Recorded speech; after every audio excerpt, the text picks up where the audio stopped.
Good morning, dear student. This is for class 10, and today we are going to look about poem number 6 from your main textbook. आपकी मुख्य जो पुस्तक है उसके अंदर से हम हमारे पोएम नंबर 6 की ओर जरा देख रहे हैं। पोएम नंबर 6 का टाइटल है Amanda and this poem is written by Robin Klein. Right, ये पोएम जो है रॉबिन कैलिन के द्वारा लिखी गई है और यहाँ पे इस पोएम के अंदर उन्होंने एक चाइल्ड की साइकोलॉजी को रिप्रेजेंट किया है कि वो किस तरह से अपने लाइफ के अलग अलग फेजेस के अंदर वो रिएक्ट करते हैं या किस तरह की उनकी सोचने की एबिलिटी होती है। Dear student, in this poem every child feels that she or he is controlled and instructed not to do one thing or another. यहाँ पे हमें बताया गया है एमेंडा नाम के कैरेक्टरिस्टिक गर्ल्स है, यानी चाइल्ड गर्ल्स है जिसको उसके पिताजी के द्वारा कहीं ना कहीं रोका जाता है, मदर फादर के द्वारा कहीं ना कहीं उसको रोके जाने की यहाँ पे बात की गई है। तो हर एक बच्चे को, राइटर ही बोल रहा है कि भाई हर एक बच्चे को ऐसा अपने आप मन में लगता है कि भाई उनको हर चीज करने में रोका टोका जाता है, बट एक्चुअली ये यहाँ पे ऐसी बात नहीं है कि हर एक चीज में आपको रोका टोका जाता हो, लेकिन जब तक आप बच्चे होते हो तब आपकी मानसिकता उतनी शार्प नहीं होती है। आपके मदर फादर उस चीज को करने में या न करने में मतलब मना क्यों करते हैं वो समझने के लिए आपके पास अलग से जो अंडरस्टैंडिंग होती है वो नहीं होती है। अंडरस्टैंडिंग अगर नहीं है तो उसकी वजह से क्या कुछ होता है वो इस पोएम के अंदर हमें बताया गया है। चलो शुरुआत करते हैं इस पोएम के अंदर। पहले स्टांजा के अंदर ही हमें ये चीज बताई गई है कि don't bite your nails Amanda, don't hunch your shoulders. Amanda don't bite यानी आप अपने नाखून मत चबाओ। अरे ओ एमेंडा तुम अपने नाखून मत चबाओ। डोंट हॉन्च योर शोल्डर्स, आपके कंधे इस तरह से झुका मत दो। हॉन्च करना मतलब आगे की ओर झुकाना। Stop that slouching and sit up straight, बिल्कुल भी आप अगर मैं बात करूं कि लेजी बैठे रहना, स्लॉन्च करना मतलब to seat up lazily, right. बैठे आप अगर बैठे भी हो तो स्ट्रेट टटार होके बैठो यार, इस तरह से बिल्कुल ढीले से होकर मत बैठो। अब ये जो पहला स्टांजा है जिनमें 3 लाइन मुख्य है, उन तीनों लाइन के अंदर पहली 2 लाइन में पहले जो शब्द है डोंट बाइट, डोंट हॉन्च, इसमें डोंट शब्द कॉमन है। देखो आप, राइट, जब किसी भी पोएटिक लाइन के अंदर उन लाइनों की शुरुआत का पहला शब्द अगर सिमिलर वर्ड होता है, पहली लाइन में आप देखो डोंट बाइट लिखा है, दूसरी लाइन में लिखो डोंट हॉन्च लिखा है, तो डोंट शब्द पहली और दूसरी दोनों लाइन में आता है।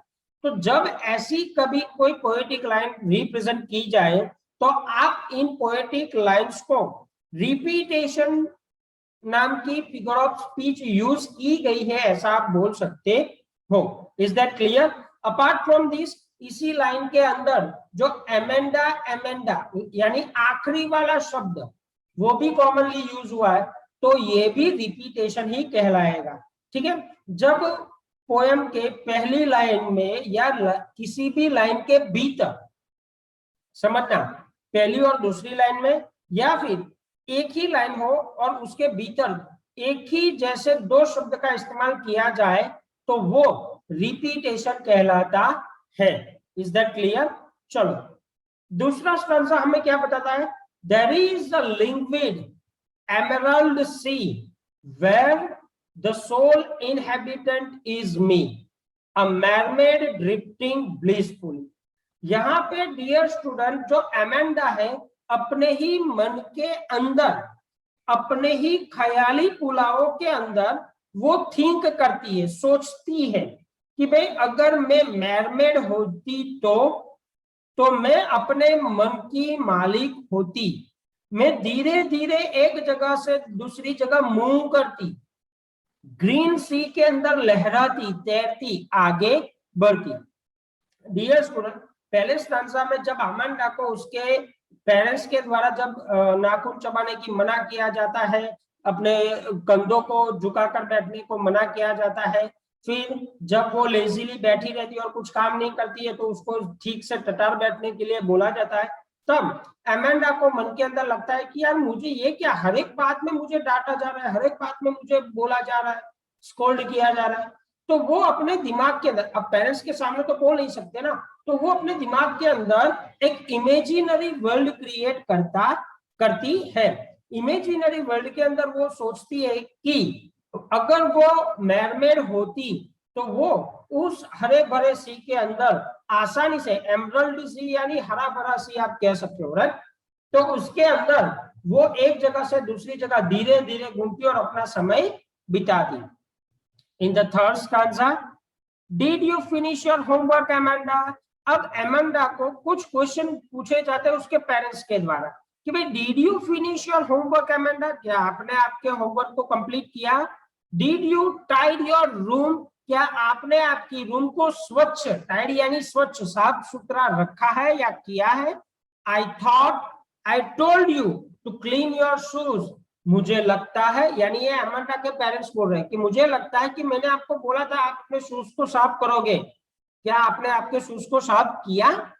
डियर स्टूडेंट, यहाँ पे भी आपको डिड यू इस तरह से दो शब्द दिखाई देते हैं तो ये रिपीटेशन कहलाएगा।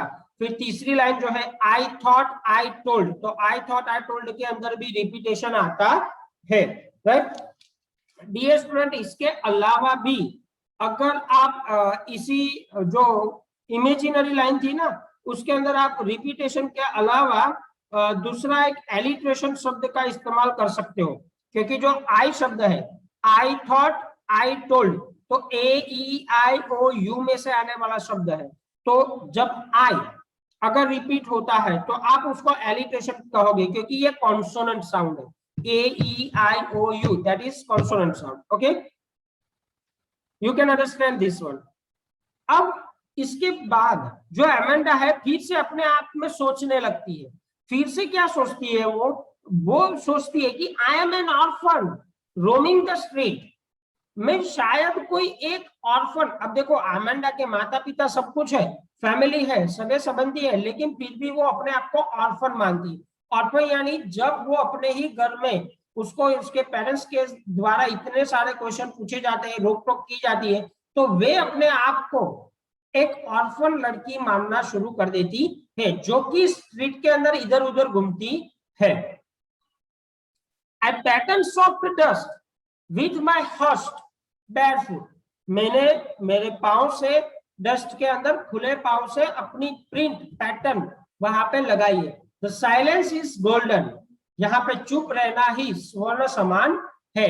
द फ्रीडम इज स्वीट, वैसे तो खुले बिना रोक टोक वाली जिंदगी में जो मजा है इसके अलावा और किसी में भी मजा नहीं है। मतलब यहाँ पे इन दिस स्टांजा जब वो सोचती है कि भाई मुझे यहाँ पे क्यों इतना सारा टोका जाता है, तो वे अपने आप को ऑर्फन मानकर स्ट्रीट के अंदर खुले पांव से पैटर्न बनाते हुए घूमना चाहती है। उसको ये अच्छा लगता है कि भाई मैं यहाँ पे चुपचाप अपने आप, जो ऑर्फन है उनको कोई टोकने वाला कोई बोलने वाला नहीं होता, वो अपनी मर्जी के मालिक होते हैं ना। वो बच्चे सिटी के अंदर कुछ घूमते हैं ना, उनको कोई टोकने वाला नहीं है। तो अमेंडा खुद अपने आप को ऑर्फन मान के उस तरह से लाइफ जीना चाहती है। नेक्स्ट स्टांजा में हमें क्या बताया गया है? हमें बताया गया है कि don't eat that chocolate Amanda, remember you and Amanda, अरे ओ अमेंडा उस चॉकलेट को मत खाओ, याद करो कि आपके दांतों के अंदर सडन है, मतलब कुछ दिक्कत है। Don't eat, it will give you the एक, मतलब आपको ये नुकसान करेगा, ठीक है ना।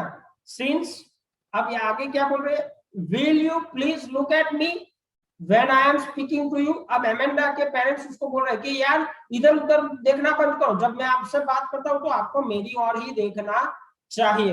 अमेंडा इतनी बार ये डांट सुन चुकी है कि अमेंडा को अब उनकी ओर देखने का भी मन नहीं होता है।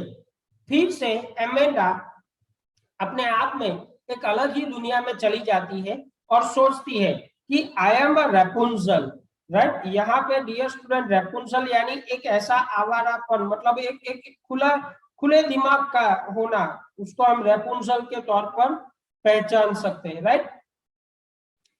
जब अमेंडा रेपुंजल का मतलब होता है कि जो एक अलग व्यक्ति अकेला रहता है, राइट, जो कि एक अलग टावर मतलब एक अलग जगह पे अपने आप को स्थिर करता है, राइट, जिसकी लाइफ बिल्कुल स्मूथ और केयर फ्री होती है, राइट, मतलब उसकी लाइफ में कोई टेंशन ही नहीं होता है। I have not a care, मुझे कोई दिक्कत नहीं है। Life in a tower is tranquil and rare, ये जो लाइफ है वो बहुत ही मतलब ट्रैंक्विल मतलब काम एंड रिलैक्स, ट्रैंक्विल का मतलब होता है काम एंड रिलैक्स। टावर के अंदर अकेले लाइफ जीना बहुत ही आरामदेह होता है, कोई बोलने वाला, कोई टोकने वाला, जो भी करो आप, कोई चिंता नहीं, कोई आपको कुछ करने वाला नहीं है। I will certainly never let down my bright hand, मैं अपने आप को कभी भी, यहाँ पे ब्राइट हैंड मतलब एज इट इज नहीं लेना है। She was to never let down her hand which will spoil her life, her mother's interference, वो चाहती है कि मैं अपनी लाइफ में जब भी आगे बढ़ूं तो अपनी लाइफ को मदर के इंटरफियरेंस से या फादर के इंटरफियरेंस से अपनी लाइफ को स्पॉइल नहीं करने दूंगी। ये सारी चीजें एमेंडा सिर्फ सोचती है, कह नहीं सकती है ना। और आखिरी स्टांजा में क्या बोला है कि एमेंडा के माता पिता उसको बोलते हैं कि stop that sulking at once, है ना। बोला गया कि भाई ये सल्क करना मतलब बीइंग साइलेंट, बिल्कुल चुप हो जाना, मोरासिस वी कैन से, राइट, ऐसे करके देखते रहना, ताकते रहना, घूरते रहना, बिल्कुल बोलना नहीं है। Stop that sulking at once, हमारे सामने ये घूरते रहना बंद कीजिए। You are always so moody, आप अपने आप को मतलब मूडी का मतलब डियर स्टूडेंट यहाँ पे ये होता है कि ऐसा कोई व्यक्ति कि जो अपने ही सोच के ख्यालों के अंदर वो डूबा रहता है, किसी से ज्यादा बातचीत नहीं करता इत्यादि, राइट। तुम बहुत ही मूडी यानी धुनी बन चुकी हो, स्वच्छंदी बन चुकी हो। Anyone would think that I negate at you, कोई भी व्यक्ति अगर देखेगा तो वो बोलेगा कि मैं तुम्हें हमेशा निग्लेक्ट करती रहती हूँ, हैर्स करती रहती हूँ, डांटती रहती हूँ, हमेशा आपके फॉल्ट के प्रति मैं सजाग रहती हूँ। लेकिन Amanda it is not that, Amanda ये सारी चीजें ऐसी नहीं है। आपके अंदर जो गलत चीजें हैं उसको मैं सुधारने की यानी अच्छी करने की, ठीक करने की कोशिश करती हूँ। डियर स्टूडेंट, आई होप कि ये जो हमने पोएम पढ़ी है वो आपको अच्छे से समझ में आई होगी। मैंने हर एक लाइन को अच्छे से एक्सप्लेन करने की कोशिश की है। आप इसको एक बार पढ़ लीजिएगा, अगर कोई डाउट है तो आप मुझे व्हाट्सएप कांटेक्ट कर सकते हो। Thank you very much, stay home stay safe.